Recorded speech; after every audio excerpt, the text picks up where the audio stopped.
This is Where We Live from Connecticut Public Radio. I'm Catherine Shen. Many diseases have telltale signs and symptoms. Diagnosis comes quickly and treatment follows. But endometriosis is a little different. It's a chronic inflammatory uterine disease characterized by severe life-impacting pain and is said to affect at least 1 in 10 globally. But diagnosis can be delayed up to a decade, and experts and advocates say effective treatments are too hard to access. Connecticut State Representative Jillian Gilchrist is trying to change how endometriosis is diagnosed and treated where we live through a new legislative working group. This hour, we hear from her, plus a filmmaker focused on bridging gaps in understanding around the disease.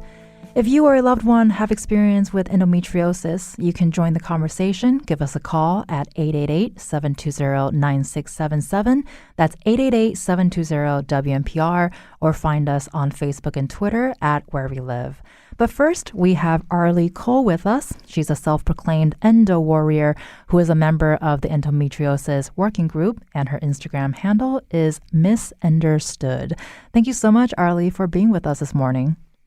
Thank you so much for having me. So, Arlie, you help educate the public on endometriosis through your Instagram page, Misunderstood, which I just want to say is a brilliant name. What inspired you to take this on in the first place? My journey has been really long, and once I finally had a proper diagnosis, after 24 years, I knew that I needed to use my voice to share my story, and that I wasn't the only one. I met a whole community of people that also had a very long journey or didn't even have a diagnosis. And so I knew that I needed to share my story to help other people feel that they weren't alone, and let the rest of the world sort of know that it's not okay that we aren't getting the proper health care that we deserve. And because the journey has been long, as you say, it took many years for you to get properly diagnosed, and it's called a diagnostic delay, and it can be very damaging to both physical and mental health. Why do you think many doctors fail to notice it? What has been your experience with that? A lack of education, quite honestly. That is the biggest problem, in my opinion, is that there just weren't specialists and doctors that even really knew the word, let alone understood the disease. And that's sort of what we're still fighting and advocating for, is for more education and research and awareness, so that all doctors in all specialties are aware of the disease, because it's systemic and it affects essentially the entire body for some people. And it needs to just be something that every physician needs to know about to prevent a delay in diagnosis. And as you continue to work on the advocacy, and there's just so much here, right, as we grapple with this disease, what are some misconceptions about the condition that you've encountered? And when that does happen, do you have a way to help address those misconceptions? So the huge misconception is that this is a reproductive disease, that this only, it affects people that have a uterus, that it's caused, by menstruation.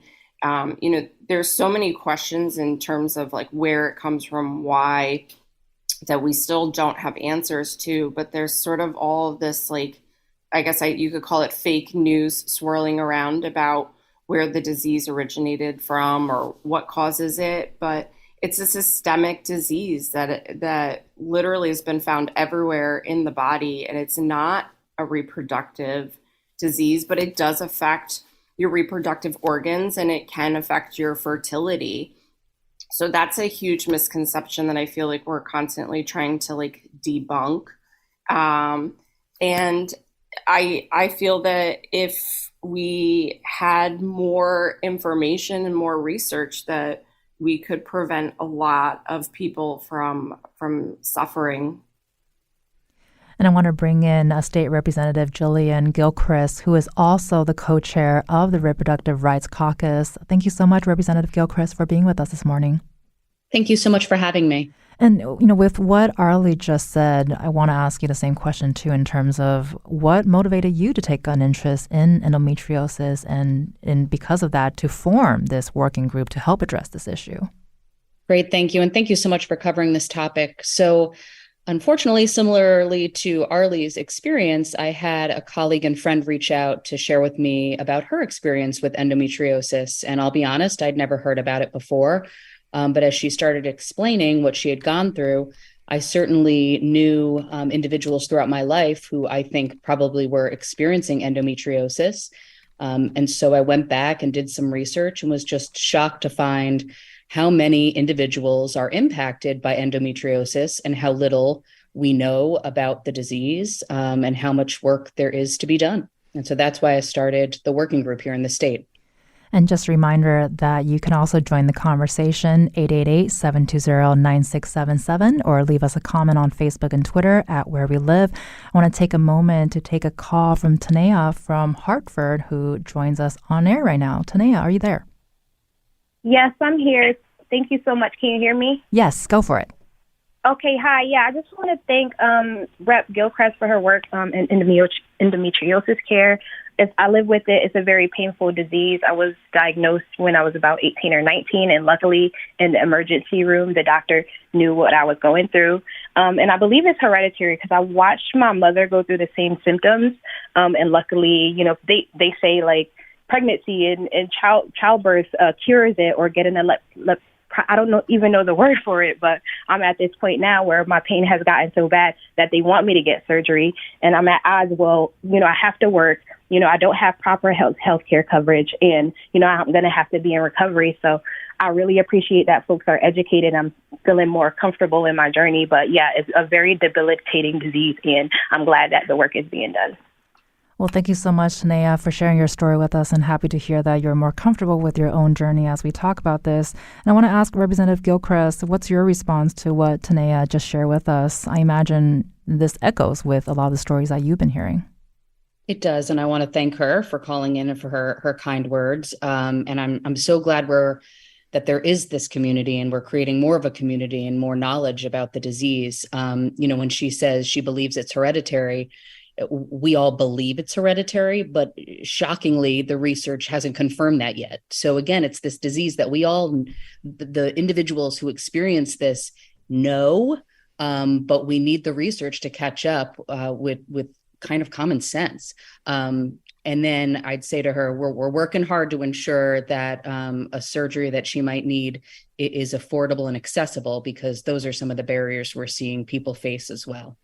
And Arlie, I want to ask you too, with Tanea just speaking about the difficulties in insurance coverage as well, is this something that you've experienced?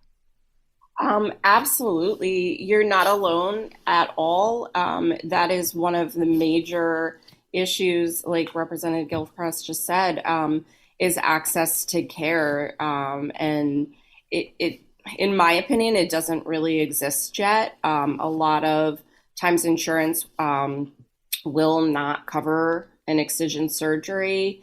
We don't have the proper billing codes yet. It's not a disease that's recognized properly by multiple organizations. So you're not alone in that case. I have had my own issues with fighting and battling against insurance companies, and unfortunately, most of the very skilled specialists are all out of network. And so if you don't have out of network insurance, you're looking at an average between $20,000 and $30,000 for a surgery out of pocket. And Representative Gilchrist, I think insurance is a battle in general anyway. And on top of that, dealing with a condition that you're not familiar with, is addressing these gaps in coverage a priority? And is there anything you can add to what Arlie said about the types of surgeries and treatments that's possible for those who are suffering from endometriosis? Yes. So the next direction our working group is taking is we're going to use the momentum that we've been able to gain here in the state on Connecticut policy to push on the federal government. Because as Arlie mentioned, right now, it's very in the weeds, but there is a coding issue. And so when someone presents and needs excision surgery, it's coded the same way as what's called ablation. Ablation is very different than an excision surgery. And the time that a doctor would need to do the excision surgery is many more hours than ablation.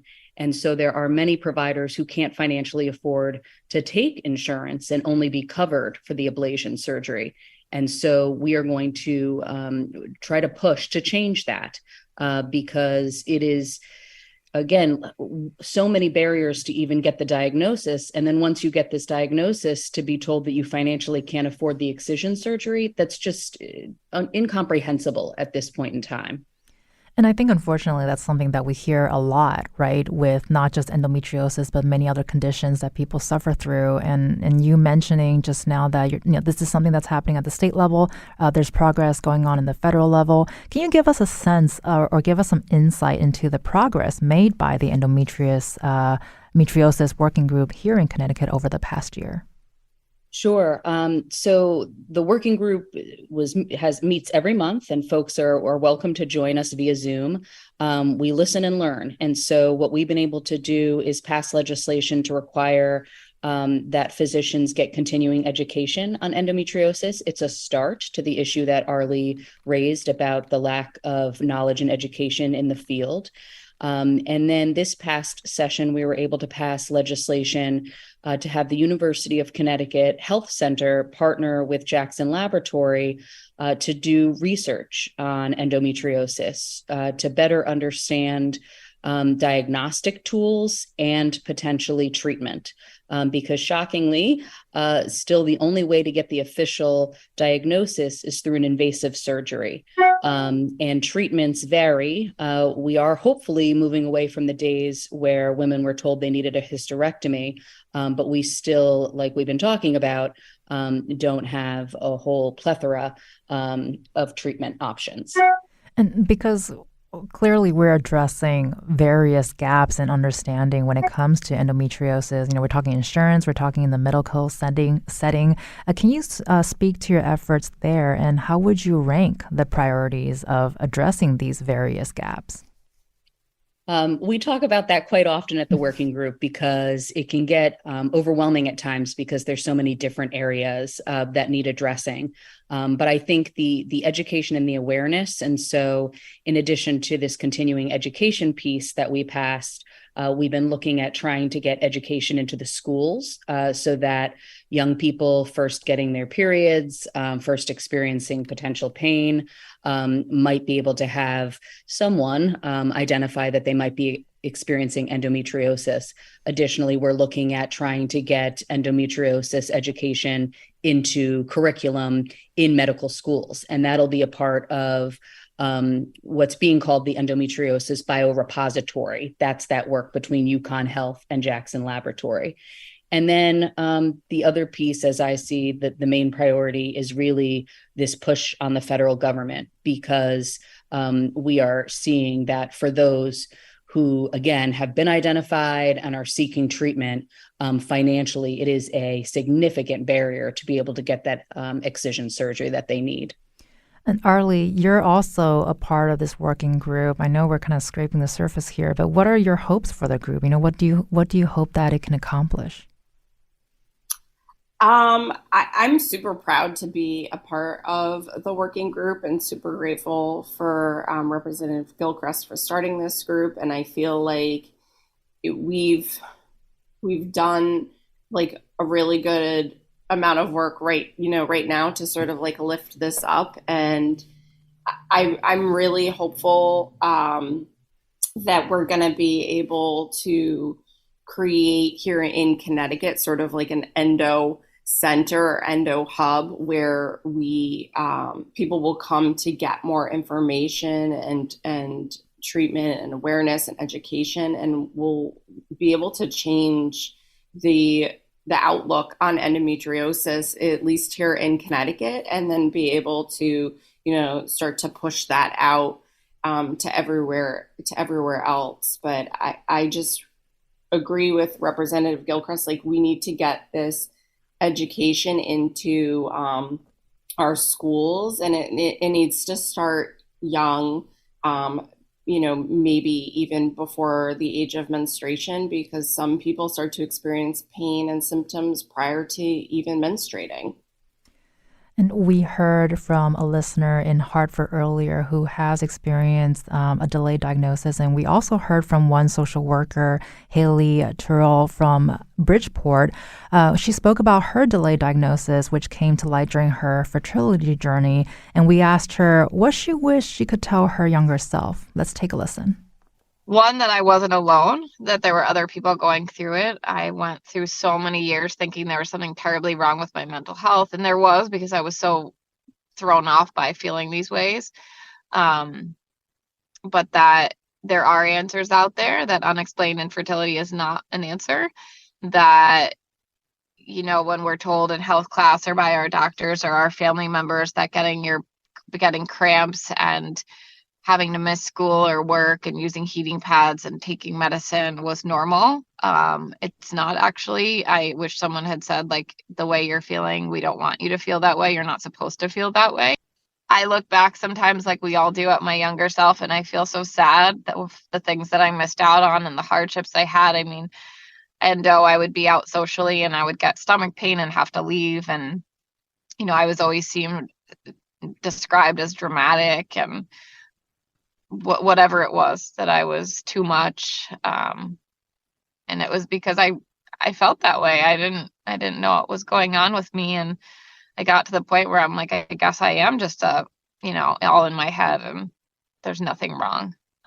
So it was very reassuring when I found out at 40 that I did have a condition that answered a lot of why I went through what I went through. Arlie, this is certainly something that we hear from a lot of people. What's your response here? How do you relate to Haley's experience? I relate to her experience so much, like, just not just hers, but thousands and thousands of other people who also were told that, they were being dramatic or being called crazy. I lost count of how many people, medical professionals, told me that I was crazy, that I was just depressed, that I needed to do Pilates, or I was too thin, and that's why I was experiencing pain.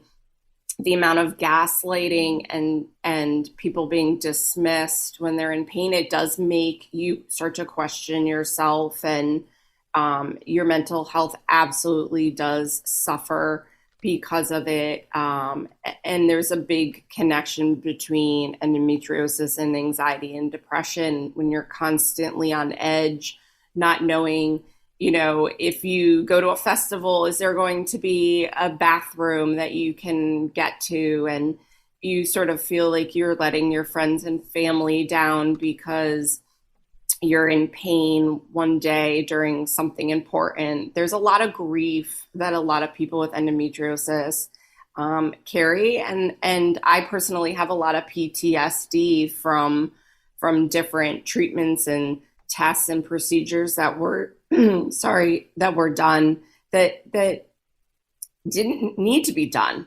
And then on top of that, like, you're paying for them.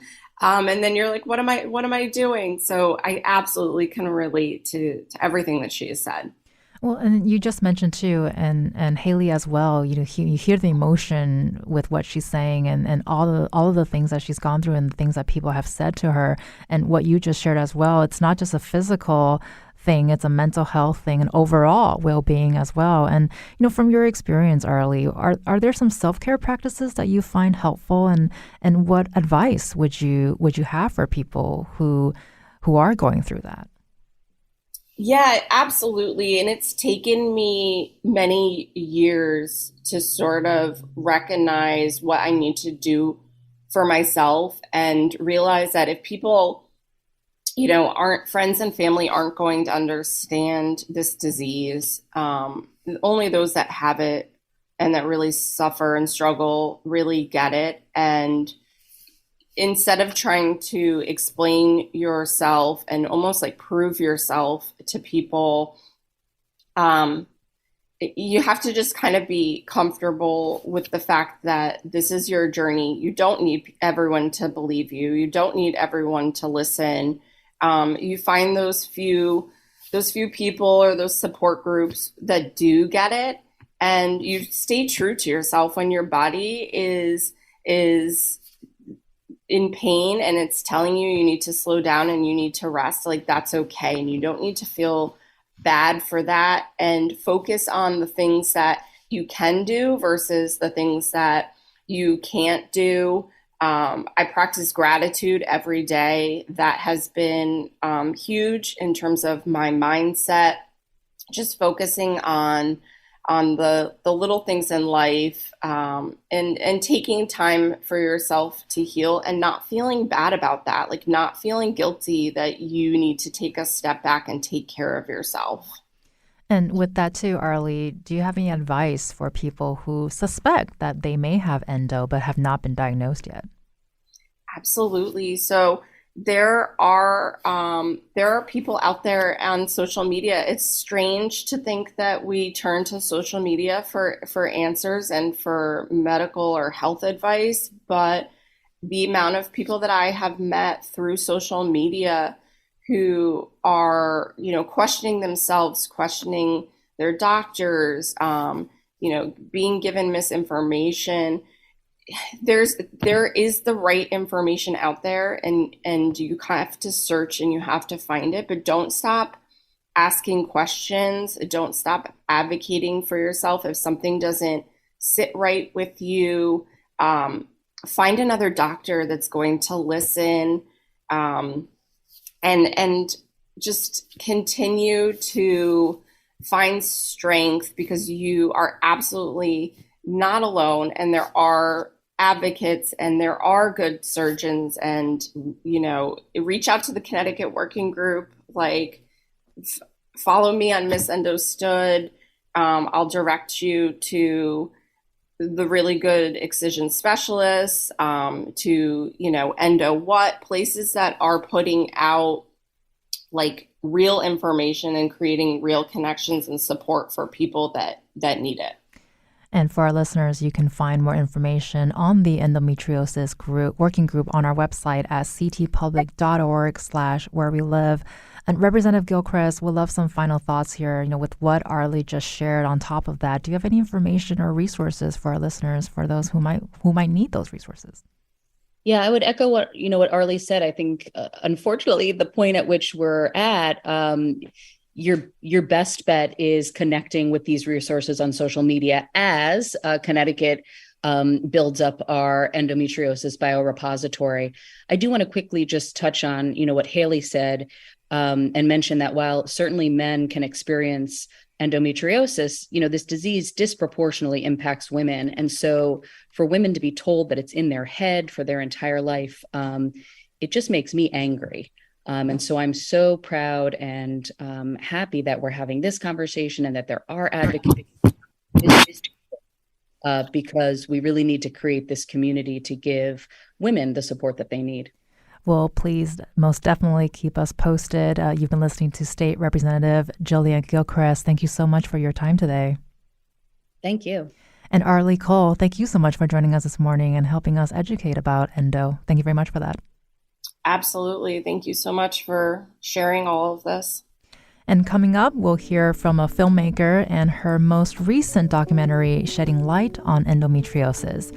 Have you or a loved one been diagnosed with endo? You can join the conversation, 888-720-9677.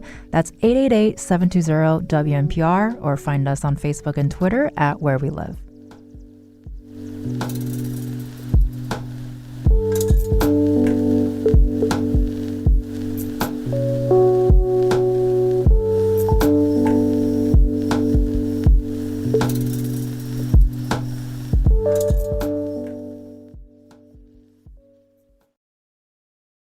This is Where We Live from Connecticut Public Radio. I'm Catherine Shen. One filmmaker has directed 2 documentaries about endometriosis. Her latest film, Below the Belt, follows 4 people grappling with their diagnosis and treatments. Joining us now is Shannon Cohn. She's the filmmaker behind Below the Belt and Endo What?, both documentaries about endometriosis. You can join the conversation, 888-720-9677, or find us on Facebook and Twitter at Where We Live.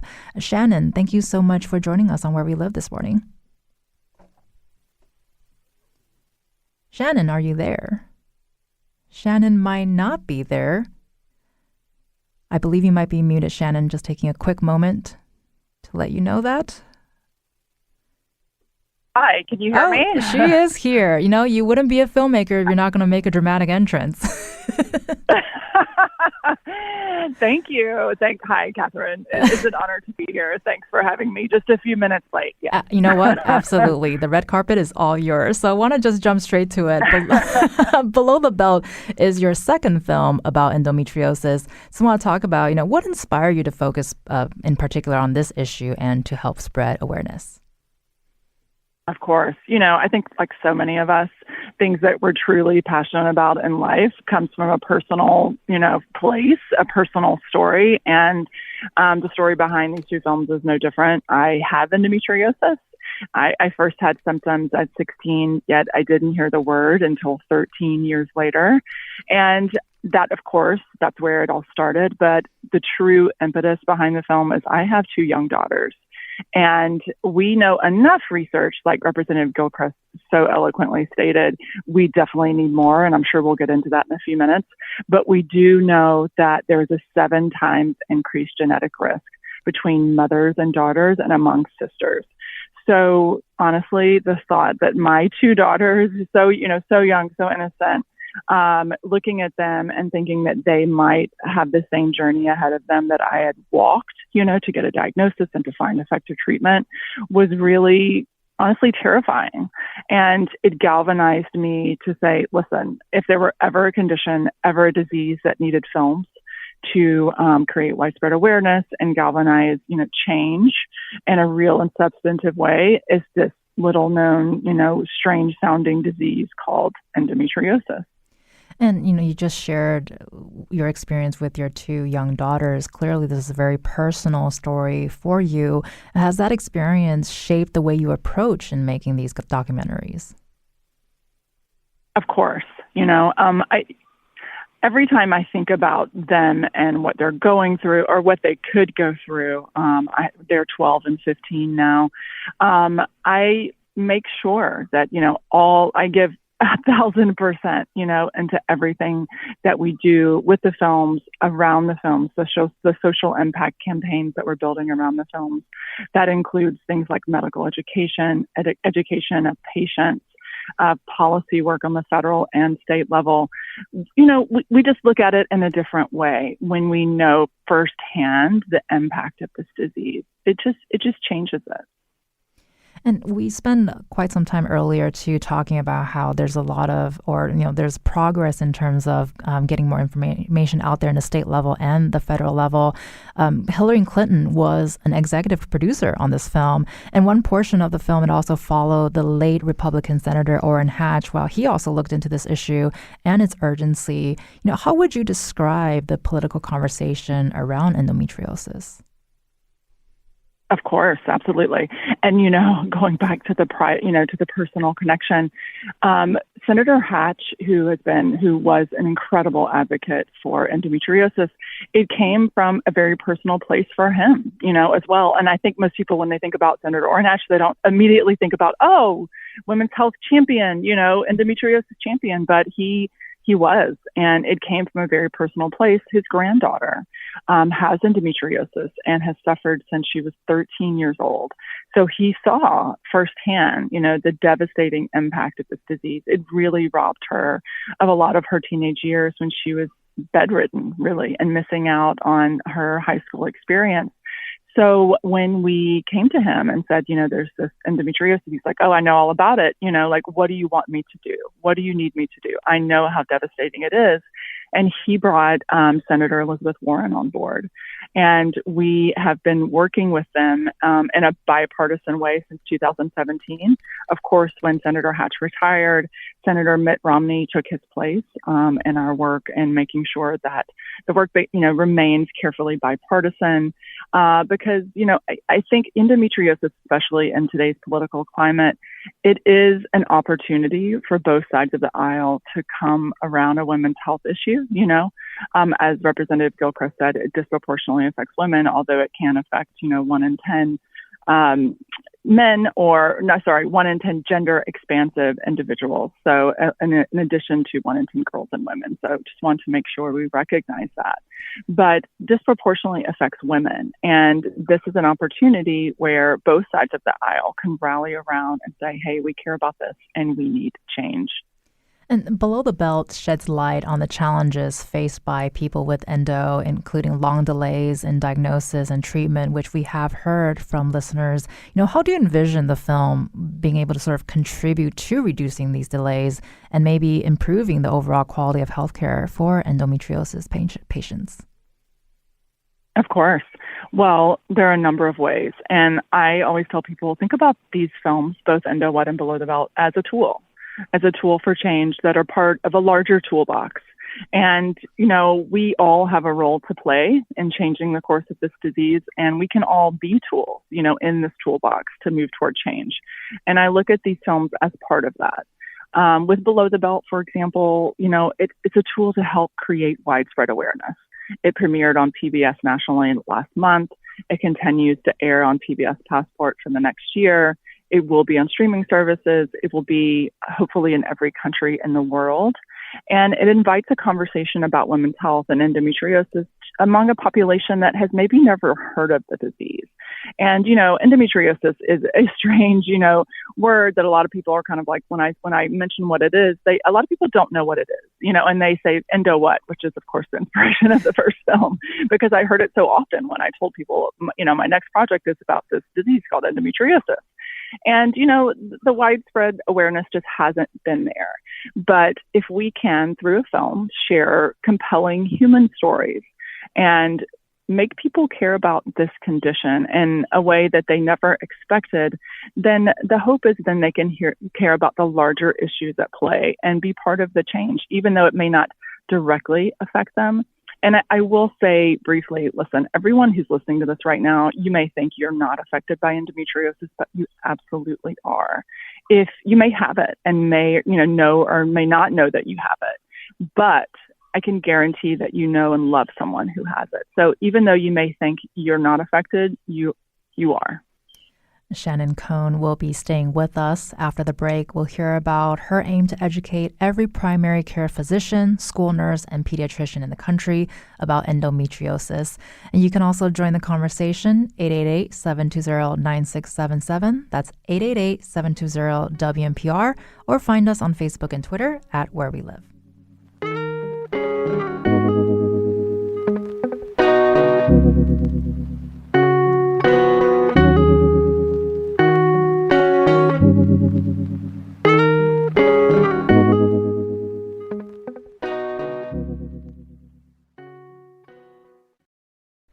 This is Where We Live from Connecticut Public Radio. I'm Catherine Shen.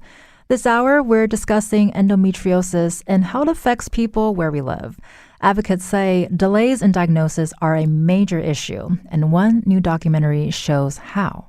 The first time that I was told it could be endometriosis, I'd never even heard of it.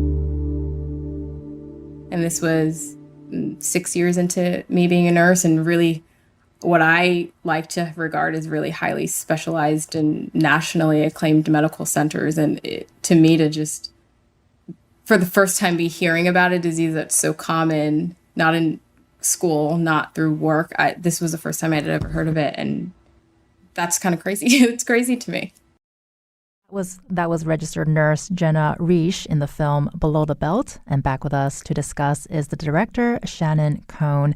And you can also join the conversation 888-720-9677 or find us on Facebook and Twitter at Where We Live.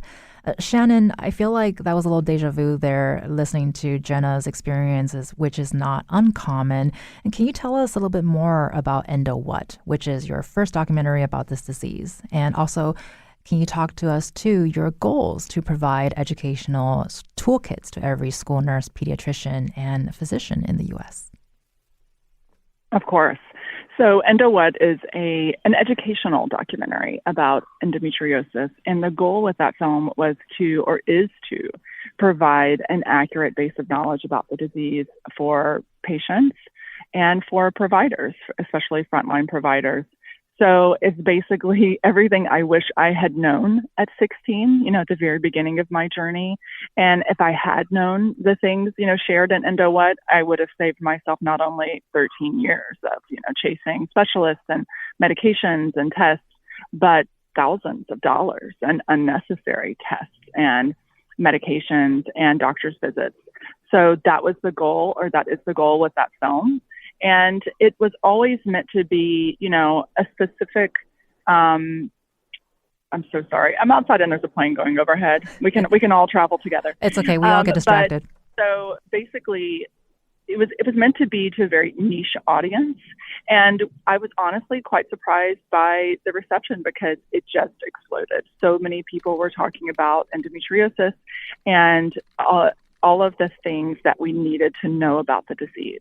And really, by extension, we started utilizing the film in a larger educational initiative to educate school nurses, for example. We have a school nurse initiative where we've educated almost 10,000 school nurses across the United States because in having conversations on a wide scale, we quite quickly realized that school nurses are often the first to know when a teenager has endometriosis symptoms. Because, myself, I went to see my school nurse, when I was doubled over with pain. And while she was well-meaning and can help on a number of issues, she had no idea about endometriosis. I took ibuprofen, I lied down for a bit, and then I went back to class or went back to my sports practice. So if we can get all school nurses thinking about endometriosis when people come in with symptoms, then that can be revolutionary. And the extension of that, which is something that we're launching over the next year, is educating other frontline providers, pediatricians, primary care providers, nurse practitioners, emergency room providers, so that when people go in with symptoms of endometriosis, not only are they first believed, which is, a key component. Second of all, the symptoms of endometriosis itself are recognized. And then beyond that, the person can be referred to a specialist. And we've been focusing a lot of the pain that endo can have, but it's also depending on the person, right? We also got a call from Tony asking for more information about endometriosis and how it shows up. So how would you define endometriosis? Are there sort of general symptoms that people should look out for or do experience? How would you explain that? Of course. So endometriosis is basically where tissue similar to the lining of the uterus grows in other parts of the body. A lot of people think it's just the pelvis, and there a huge majority of cases are, in the pelvis, but it's actually been found in every organ of the body. It's been found in the spleen, in the liver, in the eye, in the heart. In the lungs, in the eye, in the diaphragm. Basically every organ. So symptoms can depend on not only where it's found, but also, symptoms can range in anything from debilitating periods to GI symptoms, which is, by the way, what I first presented with. And then beyond that, fatigue, urinary symptoms, pain with sex. There are a whole host of symptoms that are systemic in nature that I think a lot of people don't realize. But the hallmark symptom that most people recognize are debilitating periods. I will say that, as women, usually we do have, some discomfort with periods. How the difference is if your periods are so debilitating that you can't do your normal activities during the day. You can't go to school. You can't go to work. You can't do things that you really want to do, like go on that date or go hang out with friends. because of the pain, then that is not normal, and you should seek care. And you mentioned earlier that you want to bring in more education for school nurses and pediatricians. And we heard from State Representative Jillian Gilchrist earlier, who also talked about that present medical professionals are not compensated for training. So have you considered offering training or workshops to healthcare professionals and educators to sort of make sure that they do fully utilize the resources and to have the ability to address endometriosis-related topics? Right. It's such a complicated issue about how we can properly educate physicians and other healthcare providers. It's not just one thing. I think, of course, educating within medical schools is a great place to start, and nursing schools. And we have started something where we have a medical school screening tour in progress right now. We screened at 5 medical schools in the spring of 2023, and we'll screen at 5 more this fall, and we'll continue that over the next few semesters. And I co-taught a class in bioethics at Harvard Medical School to first-year medical students earlier this year. And that was really interesting because we showed them below the belt. And then we talked about the ethical issues at play that, of course, are around endometriosis. Endometriosis is a modern medical manifestation of everything that's wrong in women's healthcare in this country, everything from menstrual taboos to gender bias in medicine, racial bias in medicine. Barriers to care, which is what we've talked about on this hour so far. We're talking about informational barriers to care. So not knowing what's wrong with you, and then the provider not knowing what's wrong with you.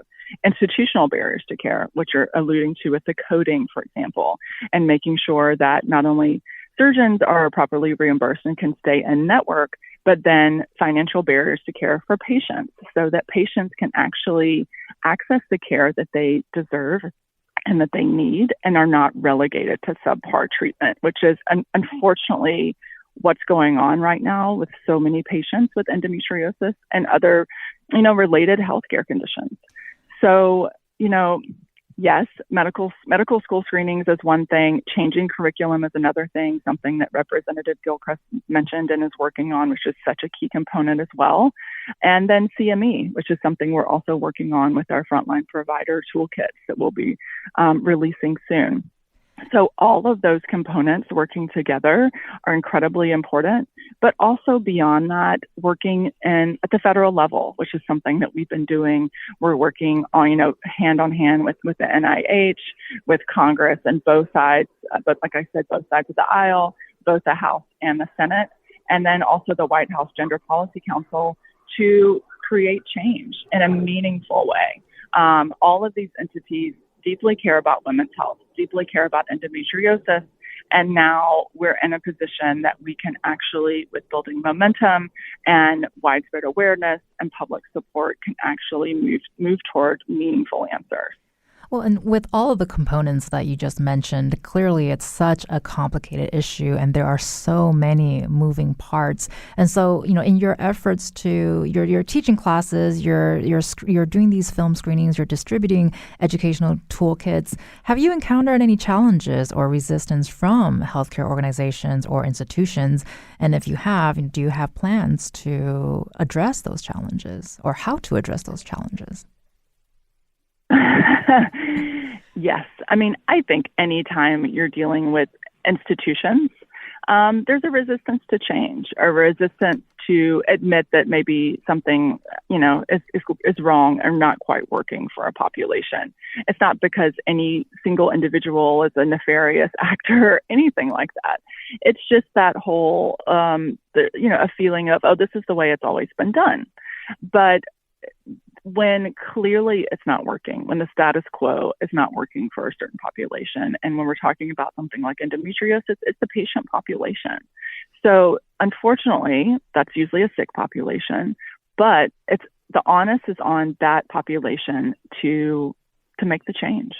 And luckily, because we have such amazing patient advocate leaders and patient groups, and then incredible allies in the government, like Representative Gilchrist, and in DC, for example, and other state governments, not to mention allies within the NIH, within Congress, within the White House, then we can move forward in a meaningful way and put pressure on those institutions to admit, okay, you know what, this system that was built is not serving this population, and okay, we're going to do something about it. And that's something that, is an aim of Below the Belt as well, because it's public pressure. It creates more public pressure to say, this is something that's unfair and not working for millions, literally millions of women in this country, and we have to do something about it. And I see that's happening, and I feel confident that, we'll see real change soon. And we have a couple minutes left here, but I want to ask too, you're encouraging open dialogue about sensitive health issues. You're doing it in so many different kinds of environments, but it can be challenging, especially when you're in a school. So do you have any strategies or guidance that you would suggest for teachers and healthcare providers who want to have these discussions in a supportive and non-judgmental manner? Of course. First, I would say, sign up to get a free EndoWhat toolkit. We share that. It includes, a sample discussion guide, sample questions, sheets for parents and other, guardians, as well as a sample curriculum to talk about menstrual health and endometriosis. That's a great place to start. And I should say that also that any school nurse who signs up to receive a toolkit can get 3.5 CU units through our partnership with Northeastern University in Boston. So it's a win-win for everyone. That's a great place to start because it's great information. But beyond any type of toolkit, I would say just believe the teens that come to you and share symptoms, and take a moment to really listen to them. And if they're saying something, even if you don't know about it, then try to help them find answers. So that's a great place to start. And I think we'll get there. And we got about a minute left here, but I want to ask too, with what you just said, how can that be generalized into a larger conversation about women's health issues, as you mentioned, tend to be overlooked and under-researched? Yes, well, I make the argument that Below the Belt is actually about all of women's health. When someone asks me what Below the Belt is about, I say it is a film that looks at all of the things that are wrong in women's healthcare and how we can solve them through the lens of a single condition that affects 200 million people on the planet. So when you watch the film, again, it's available on PBS and pbs.org and PBS app. Look at it and think about all of the issues that it really covers that are beyond endometriosis, that are really about women's health in this country. And it also provides some insight on what can be done about it. You've been listening to Shannon Cohn. She's the filmmaker behind Below the Belt and EndoWhat, both documentaries about endometriosis. Thank you so much, Shannon, for sharing your experiences with us today. Of course. Thanks, Catherine. It's been an honor. I'm Catherine Shen. Today's show is produced by Carol Chen and Katie Pellico. Our technical producer is Kat Pastor. Download Where We Live anytime on your favorite podcast app. And thank you so much for listening.